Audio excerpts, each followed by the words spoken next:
For 30 years, Eleanor Hayes had lived the quietest life imaginable. Check out books, organize reading programs, help students with research projects. The most exciting thing that happened was the occasional overdue fine dispute. People saw her as the stereotypical small-town librarian, soft-spoken, bookish, probably never been anywhere more dangerous than a library board meeting. What they didn't know was that before she came to Millbrook, Eleanor had been the kind of person governments called when their most sensitive systems were under attack. Welcome to Stories of Secret Heroes. Before we begin this powerful story of hidden expertise and digital courage, tell me in the comments, from which city are you watching today? And if you believe stories like this deserve to be heard, hit that subscribe button and help us honor those who protect us in ways we never imagined. Millbrook Public Library sat on the corner of Main and Elm, a red brick building that had been serving the community since 1952. The reading room smelled like old books and furniture polish. The card catalog still occupied a place of honor near the circulation desk, and the afternoon sun streamed through tall windows onto tables where high school students studied and retirees read newspapers. Eleanor Hayes had been the head librarian for 15 years, ever since she'd arrived from back east with impeccable references and a quiet demeanor that made her perfect for small-town life. She was 63 now, with silver hair kept in a neat bun, reading glasses on a chain, and a collection of cardigans that had become legendary among the local teenagers. Mrs. Hayes always looks like she stepped out of a movie about librarians, they'd joke, not unkindly. She was exactly what people expected a librarian to be: knowledgeable about books, patient with patrons, and slightly bewildered by modern technology. The town had recently upgraded the library's computer system, much to Eleanor's apparent dismay. She'd complained gently about the new digital catalog, asked for help with the most basic computer functions, and generally reinforced everyone's assumption that she was from a generation that had been left behind by the digital revolution. "Don't worry, Mrs. Hayes," the young IT consultant had said patronizingly while installing the new system. "It's just like the old card catalog, but on a screen." Eleanor had smiled patiently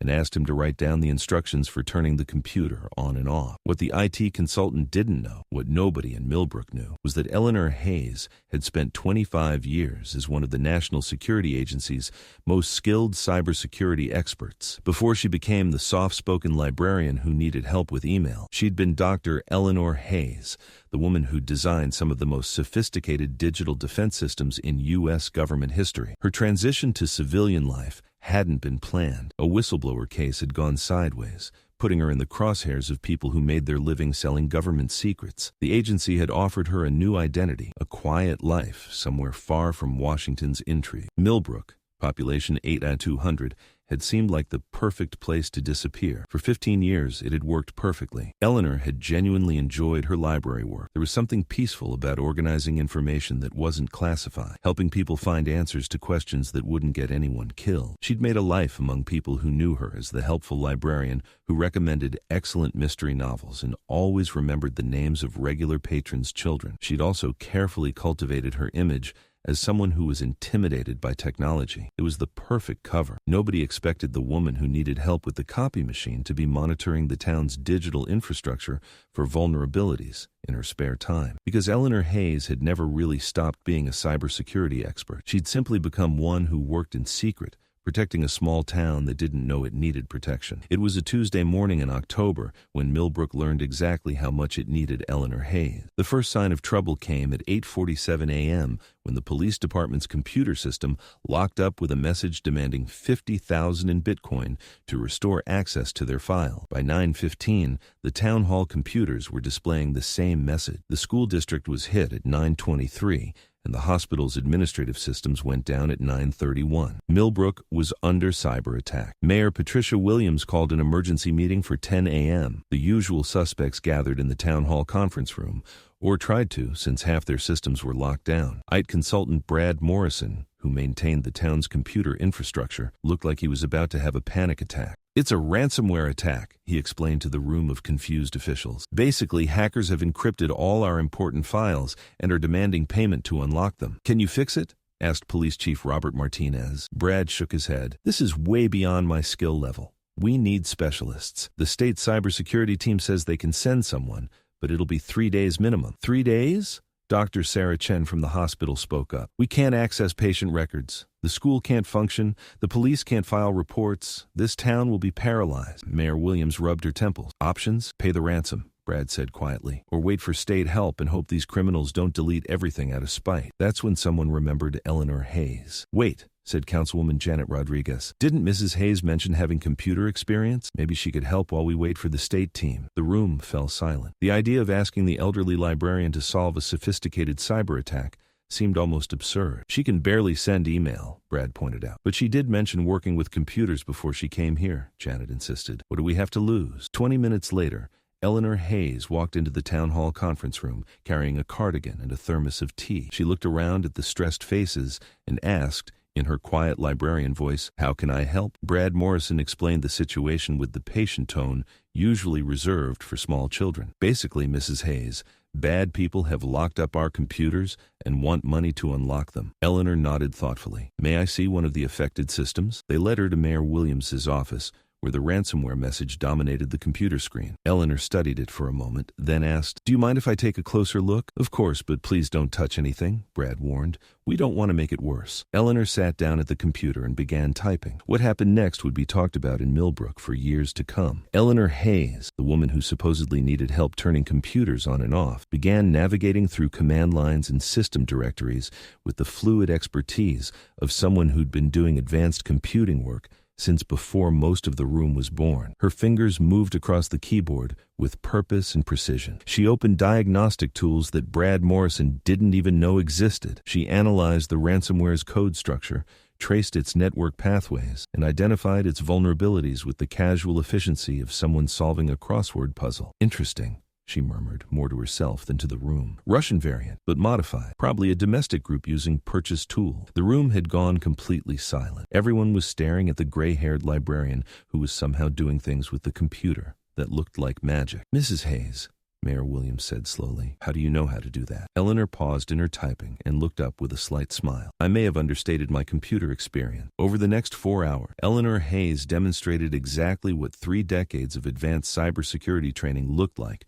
when applied to a small-town crisis. She didn't just remove the ransomware. She rebuilt the town's entire digital infrastructure from the ground up, implementing security measures that would have impressed specialists at the NSA. She recovered every encrypted file without paying a cent to the criminal. She traced the attack back to its source and provided law enforcement with enough information to identify the perpetrator. She closed security vulnerabilities that had existed for years, upgraded systems to military-grade protection standards, and created backup protocols that would prevent similar attacks in the future. When she finished, every computer in Millbrook was not only restored, but more secure than it had ever been. The room remained silent as Eleanor saved her work, closed the diagnostic windows, and turned to face a group of people whose entire understanding of reality had just been rewritten. "Who are you?" Chief Martinez asked quietly. Eleanor considered the question. After 15 years of hiding, 30 years of protecting her country's secrets, and a lifetime of being underestimated, she was tired of pretending to be less than she was. "I'm Dr. Eleanor Hayes," she said simply. "Former NSA cybersecurity specialist. I designed some of the systems that protect this country's most sensitive information. Before that,